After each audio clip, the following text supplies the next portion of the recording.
So I have been planning and anticipating pulling off one last surprise for someone in our family before our fifth baby arrives. So for the last many months, I have been praying that baby would hold off on his or her arrival till after this surprise day.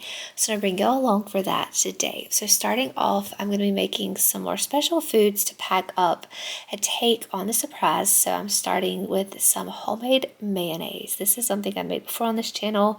It's something I actually struggled with making for a while. I could never get my mayonnaise to thicken, but I just learned that the trick was to keep using your immersion blender. I have a very cheap immersion blender, like a $15-$20 one off Amazon, so it takes mine a little longer to thicken the mayonnaise, but if you just are patient and wait and keep mixing the ingredients, you'll get a delicious thick homemade mayonnaise that I'm going to use in a recipe for tomorrow that I'll be preparing.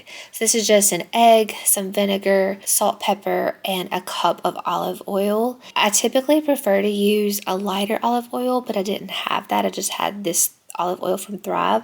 So we will balance out our recipe with some other ingredients tomorrow to balance out that stronger olive oil flavor. But I don't recommend, if you're just going to be eating the mayonnaise on a sandwich, to use regular extra virgin olive oil. Now I'm working on stretching and folding some breads that I'll be needing, and in the midst of all of this, I'm rendering tallow. There's always so many things going on in my kitchen right now, especially since I'm on the last days counting down to our fifth baby's arrival. I'm always multitasking, making tallow here. Sometimes I'm making batches of bone broth in the midst of whatever other kitchen work I'm working on that day. I have a video on rendering tallow if you are curious on how it goes, but basically I'm just melting down fat and dipping out the oil as it melts so that the extra fat will not continue to fry itself in the melted tallow. Okay, we're moving on to some cookies. These are the oatmeal cashew cookies I shared on a video a few weeks back, but today we're using pecans instead of cashews with the addition of chocolate chips. So the oats are soaked and dehydrated, the grains have been soaked and dehydrated, and now I am freshly milling them in my grain mill. When you soak and dehydrate grains, it just makes them more digestible. It breaks down the phytic acid, which I talk about more in that previous video, which I will link below if you're more interested on making your grains more nourishing. So this is, I would consider, a nourishing cookie. Sally Fallon, who wrote the book Nourishing Traditions, doesn't recommend the use of chocolate chips, but for a special occasion, we've got to use chocolate chips. They were requested for this occasion, although the person I'm planning this for does not know I'm making all of these foods. So I'm kind of in a time crunch on all of these days to work on this during nap times and quiet times to get things hidden and put away for the surprise. Getting these cookies made, there is the exact recipe I shared a few weeks back, but instead of cashews, I'm using crispy soaked pecans, and I'm adding a cup of chocolate chips. And let me tell you, the chocolate chips were a game changer. The cookies are delicious without them, but they are over the top with them. So for a special treat, I highly recommend getting some high quality chocolate chips. These are from Azure Standard. They don't have any soy lecithin, which is the main ingredient I try to avoid in store-bought chocolate chips, and it's not something I'm going to purchase all the time, just for special treats such as this.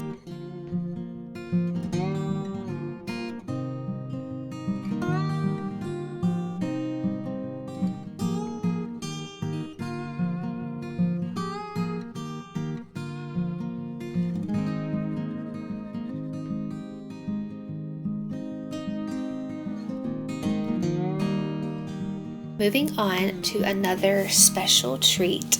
This is going to be buttered pecans. So these are a recipe I made a while back. I used to use ghee butter, but I don't have ghee butter. I don't ever buy ghee butter anymore. I know you can make your own by rendering down butter and then straining it off and making it shelf stable, but I just used regular butter here.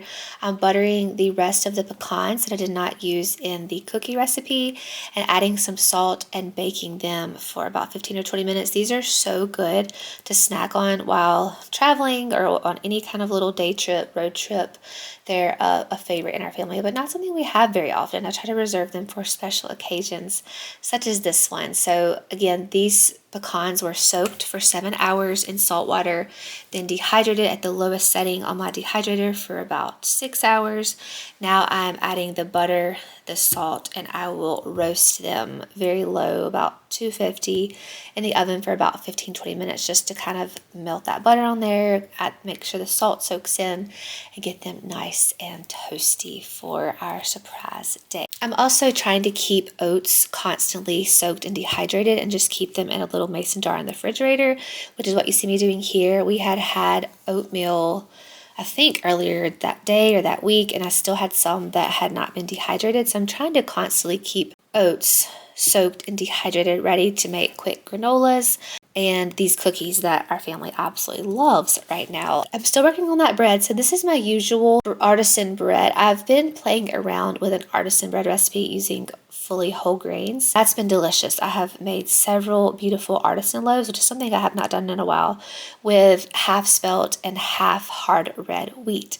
But I was trying to adapt my artisan bowl recipe, the big round loaf, to little sandwich loaves, like sub sandwiches. So that's what you see me doing here. The dough was not very cooperative. You'll see at the end what the bread turned out like. So it wasn't the best, which is kind of a bummer when you're planning a sweet surprise for someone and then something doesn't turn out like you want it to. But nonetheless, it was still good. But that's what I was working on there. Now I'm finishing up the batches of cookies. This recipe makes about 3 dozen. Put some in the freezer for when baby arrives. My family can have some fresh cookies. Defrost them out of the freezer and have fresh cookies after baby gets here, and then some I let my family just snack on. These are the ones I packed up for our surprise.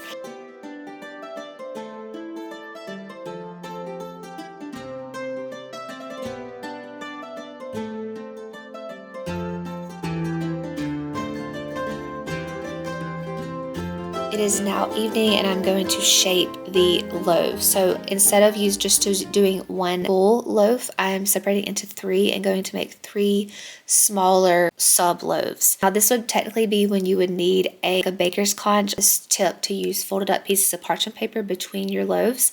This worked well. It helped the bread rise overnight. But again, this was not my favorite way to use this recipe. I'll go ahead and give you a spoiler alert. It turned out okay, but it was not as good as the true artisan loaf as the recipe was intended to be for, or either I just didn't adapt it properly. Okay, it is the next day. This is the day before the surprise, and I'm making the last foods that need to be prepped at the last minute. So we're having a tuna dip.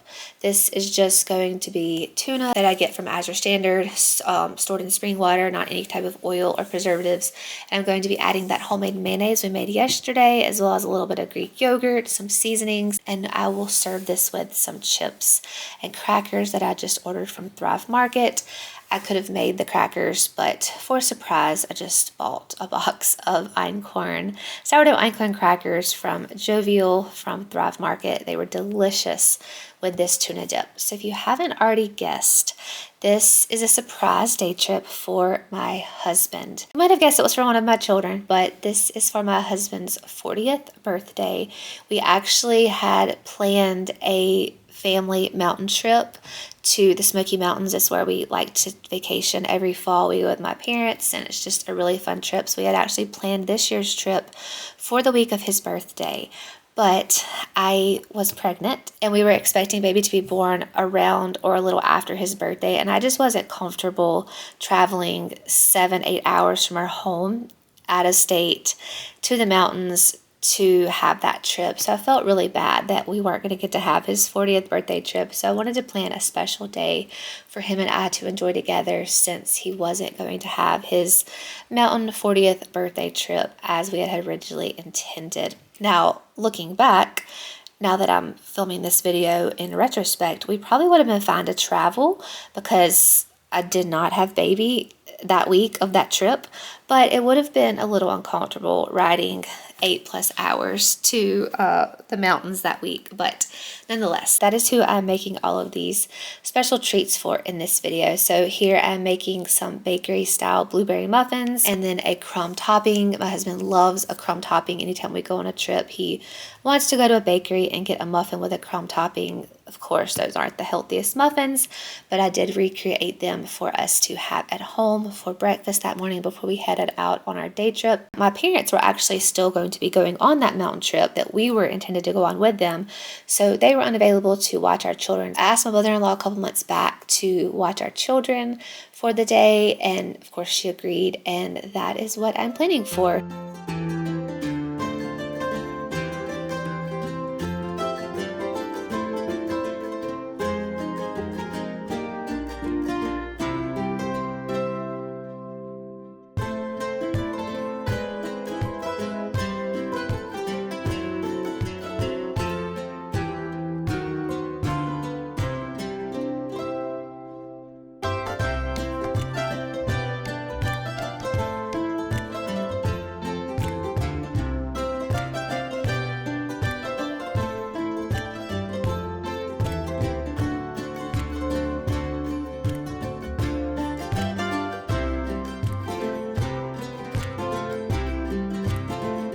I had packed the sandwiches, tuna dip, crackers, chips, the crispy pecan chocolate chip cookies. I also made a cake for us to enjoy as a family when we got back from our little day trip with our children. And I made a smaller couple of cupcakes for us to take with us to enjoy on our trip. So originally I did not actually know where we were going to go.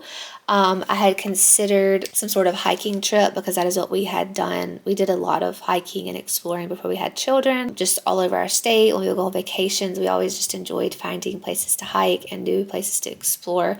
But I didn't know how well I would tolerate that, being basically full-term pregnant. So I found a gentler, kid-friendly, moderate hiking trail. That's what I decided to surprise him for on this day. So I'm just finishing the last minute food prep, hiding it in our outside fridge so he won't see any of it that night. And he really was very surprised the next day when I pulled out the food and was like, all right, let's load up and go. He knew we were going somewhere because I did have to ask him to take off of work so that he would be home that day, but he thought the kids and I were all going somewhere and he thought we were only going about 30 minutes away. So we ended up going to a little waterfall hike. It was about 3/4 of a mile into the hike and 3/4 of a mile out. And it ended at this beautiful, beautiful waterfall. This is actually a swimming hole you can swim in the summer. Of course, it was November. We did not swim that day, although I did put my feet in and it wasn't that cold, but it was just such a special day. So we just enjoyed the most beautiful day out in nature, having our picnic lunch together, just talking and chatting and laughing and dreaming about the future, and just spending time together, because it's not something you get that often when you have 4, almost 5 children. So we just have a lot of like at home dates, if you call it that. So we don't ever get away very often. So this was so peaceful, so relaxing, such a fun surprise for him on his 40th birthday. So we didn't get to take the trip that we had originally planned. So I was so thankful that I was able to pull this trip off, not go into labor on the hike or on the ride home or there from the hike, and that we just had a beautiful, relaxing day together. So I hope you enjoyed seeing this sweet little surprise I planned, and I will be talking to y'all soon.